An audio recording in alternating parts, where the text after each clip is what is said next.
বোকা কি দুনিয়াতে আছে নাকি? তাবিজ দিয়া, চিনি পরা দিয়া, গোলাপ ফুল পরাইয়া সুন্দরী মেয়ে যদি পাগল করে বিয়ে করা যাইতো, তাহলে বাংলাদেশের কবিরাজেরা পরিমণিরে বিয়ে করে ফেলাইতো।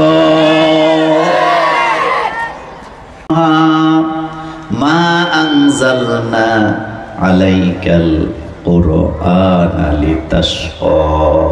হাবিব, এই কিতাবটা আপনার উপরে নাযিল করেছি নবী গো, আপনি ক্লেশে পড়বেন, অভাবে পড়বেন, অভাবগ্রস্ত হবেন, বিপদে পড়ে যাবেন।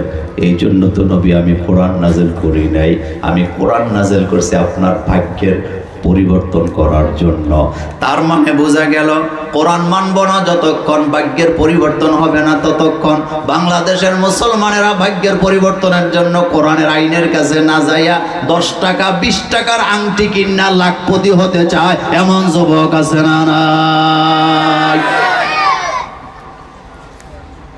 আল্লাহ বলতেছে, তাহা মা আনজালনা আলাইকাল কুরআনা লিতাশকা।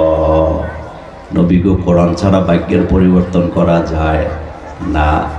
আর আমার দেশের ব্যবসায়ীরা ব্যবসা দিছে সাতকানিয়ায় কেরানির হাটে। ব্যবসাটা খোলার পরে উচিত ছিল সৎ পথে ব্যবসা করা, খাদ্যে ভেজাল না দেয়া, মালে 2 নাম্বারি না করা, মওজুদ না করা। রাসূল বুখারীর হাদিসে বলছে, মওজুদ করে যারা জাহান্নামে যাবে তারা। সে ব্যবসায়িক কোনো বরকত না কইজা মাটির হাড়ি পাতিলের ঢাকনার মধ্যে বিভিন্ন ধরনের নকশা লেখা দোকানের দরজার মধ্যে লাগায়া রাখছে, লাখপতি হবে ব্যবসা ভালো করার জন্য। এমন মুসলমান আপনাদের সাতকানিয়ায় না। ভাগ্যের পরিবর্তন করতে হলে হক পথে চলা লাগে, কোরআন মানা লাগে, কোরআনের আইন মানা লাগে।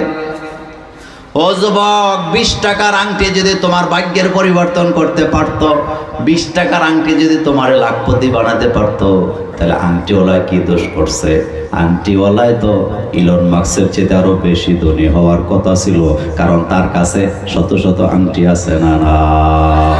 তো আংটি দিয়া যদি লাখপতি হওয়া যাইতো, সেই তো তার আংটি দিয়া লাখপতি হতে পারতো যেই ব্যক্তিটা রোদ্রে পুরা বৃষ্টিতে ভিজে ভিজে 10 টাকার আংটি বেচে ভাগ্য পরিবর্তনের, তার নিজেরই ভাগ্যের কোনো খবর নাই। ঠিক কিনা? যুবক প্রেমে পড়ছে। কিসে পড়ছে? আসতে কয়।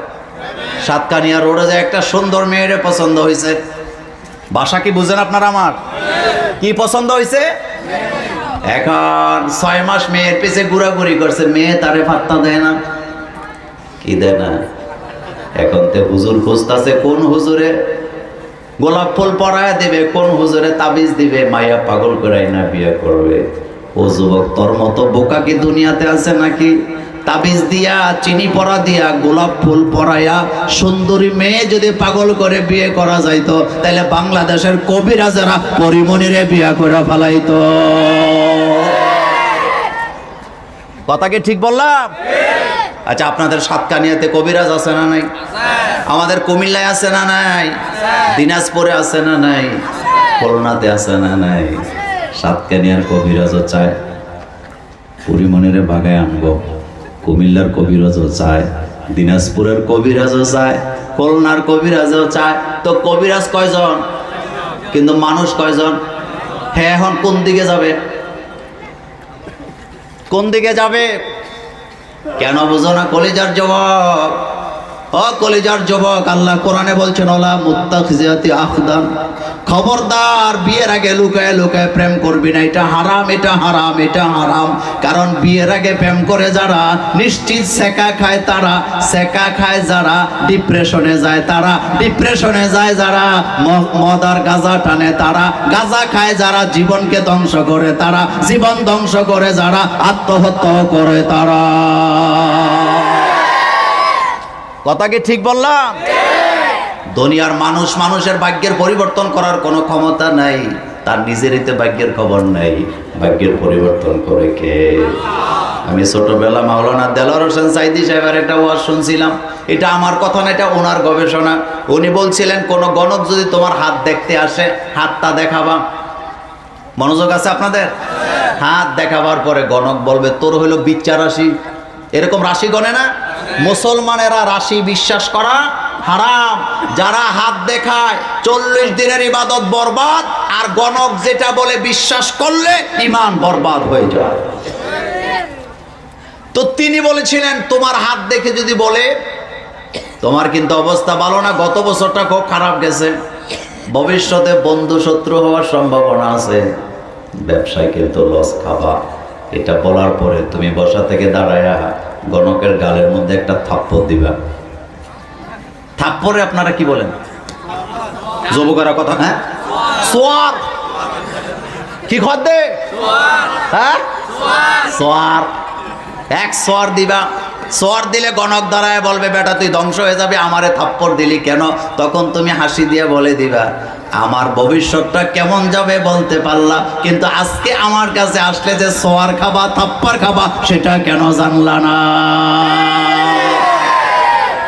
ভাগ্যের পরিবর্তন কে করে? আল কাদরি খাইরিহি ওয়া শাররিহি মিনাল্লাহি তাআলা। আমার ভাগ্যের পরিবর্তন করার ক্ষমতা কার?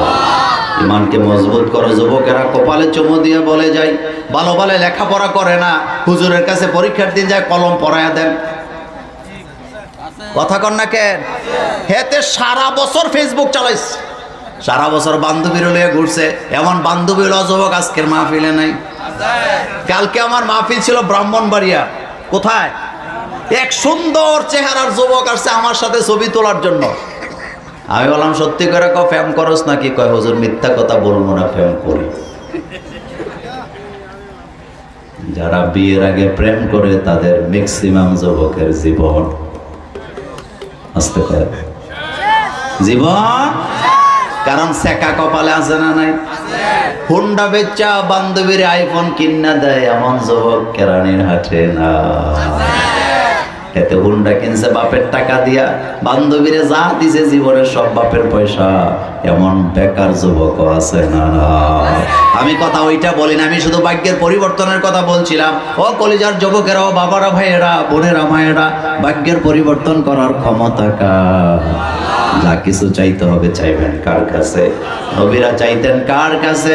রব্বানা আতিনা, পুরো সবাই রব্বানা আতিনা ফিদ দুনিয়া হাসানাতাও ওয়া ফিল আখিরাতি হাসানাতাও ওয়া কিনা আযাবান নার। দুনিয়ার হাসানা দিবেন কে? আখিরাত দিবেন কে? আল্লাহ যেন আমাদেরকে দান করেন, আমরা বলি আমিন। ভাগ্যের পরিবর্তন কে করে? জাতির ভাগ্যের পরিবর্তন করতে হলে কি লাগবে? আরো জোরে বলেন। জাতির নিরাপত্তা দিতে হইলে কোরআনের দরকার আছে না নাই? আল্লাহ যেন আমাদেরকে কোরআনের জন্য কবুল করেন। আমার